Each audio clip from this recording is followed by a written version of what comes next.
What's happening, gang? Matt Martin with Vehement Knives, sitting here with my mentor and longtime friend, Mike Stewart at Bark River. Good to be here.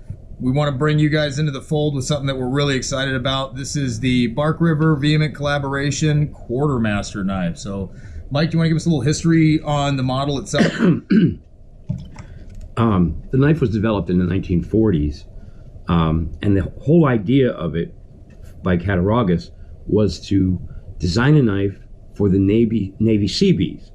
Now, for those of you who don't know what that is, that's the Navy engineers. They would go in and, like in 5 hours, put an airfield in where there used to be a forest. They bulldozers. They did not carry rifles. They had rifles, but they didn't normally carry a rifle. They carried a knife and a 1911 pistol.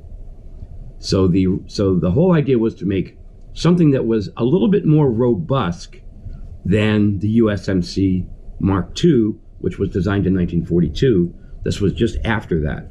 So, and what was very interesting is that all of them were sold with a left-hand sheath, because you had your pistol on the right and the knife on your left. So all the originals that you find, people have contacted me, can I get a right-handed sheath please? How come it's got a left-handed sheath, or the sheath is backwards? They all were that way. That was the normal way that these things were made. Now, when I say more robust, this, by the way, this is the sheath. We made it very similar to the original, except that it is left or right hand. The knife goes in either way. The blade is a little shorter than a Mark II, but it's much wider. It's also thicker than a Mark II. People don't realize that the original Mark IIs were 146 Pretty thick. And by Mark II, you're talking about like the K-bar style fighting knife. What people call a K-bar. Yep. I can't do that. I have to call it the real name, with you. Which is it's a Mark II, USN Mark II. People, it's a K-bar. Well, that's why Camillus made a couple million of them and K-bar didn't. But that's a whole different ballgame. But we made it the original thickness, which is between 165 and 170. That's where they seem to be from all the originals that Matt and I have messed with. The original had a weird 3-piece pommel that you couldn't take off. It was pinned from the back. By the time, when you took it apart, you were basically destroying it. So we decided to make a 1-piece pommel, but we did include the heavy ratcheting on the back, because it was designed not to hammer nails, but to hammer wood to put crates back together. And I guarantee you some nails were hammered with it too. But it was a hammer pommel. But again, we still don't recommend hammering with the back of a knife, because if you miss, you then damage your hand, which is excellent to have a big poke in your hand during a survival situation. We also decided to, number one, make it out of 3V. And the originals were iron. We're not sure exactly what it was. I'm guessing it was probably 1018. I would guess, yeah, just structural iron. Yeah, just structural. Had some carbon in it. These are 304 stainless. I don't think anybody's ever made this knife before with stainless.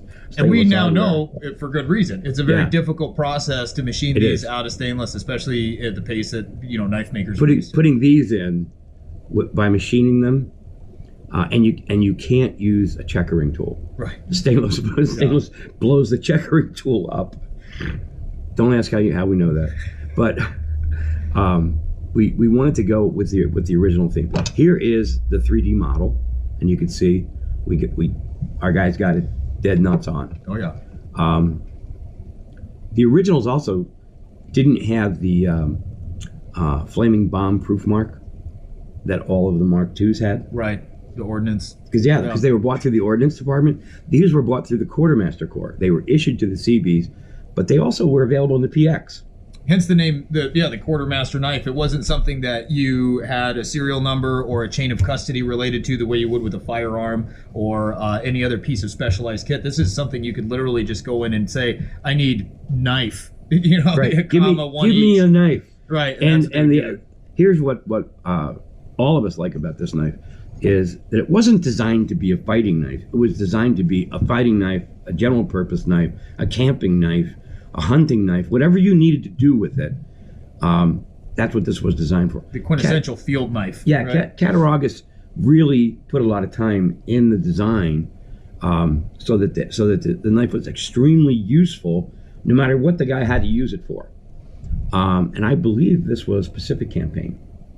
I think so. Yeah, when these came out. Came out, I think it was in the Pacific. Yeah, I don't think they were in the European theater.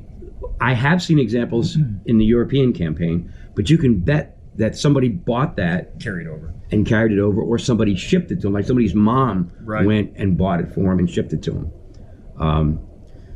The handle contour is a little bit more refined than the original. Matt had a lot to do with getting the handle refined. Yeah, so I mean, we did some work on the handle, making sure that shape was right and it met our spec, and most importantly, fit a human hand really comfortably. We made a couple other changes stylistically, not to deviate too far. Like Mike said, Cattaraugus spent a lot of time engineering the knife. We just got to pick up where they left off. So you'll notice that there's a little bit of a taper. We call it an angle of attack, and that gives it some spice. There's a little bit more aggressive drop, very subtle, but it still exists up at the top, and that's why the lines kind of dance on this one a little bit differently, and in my opinion, a little bit better than the original. But I would say one of the biggest practical improvements that Bark River made on this knife is, you guys can see here the width of that tang, and this is CPM 3V, and Mike is notorious for drawing back his tanks for optimum toughness. So you can see how much holding material there is there versus what you're going to find on the original. Now this one had been modified with some threads, but the original tang is as it was from the factory. So you're going to end up with a historically very tough, very robust knife, but this model is going to be so much more so than even the original. And you can see these have been around for what, 70 years now? Yeah. So, and they're still going strong. So it's definitely a lifetime piece. It's actually older than me. By about 6 weeks, I heard. Yeah. So, but yeah, it's a historical piece, but you're going to get a lifetime of use out of this, and it just has that thing that we love about historic knives. So, I think, yeah, I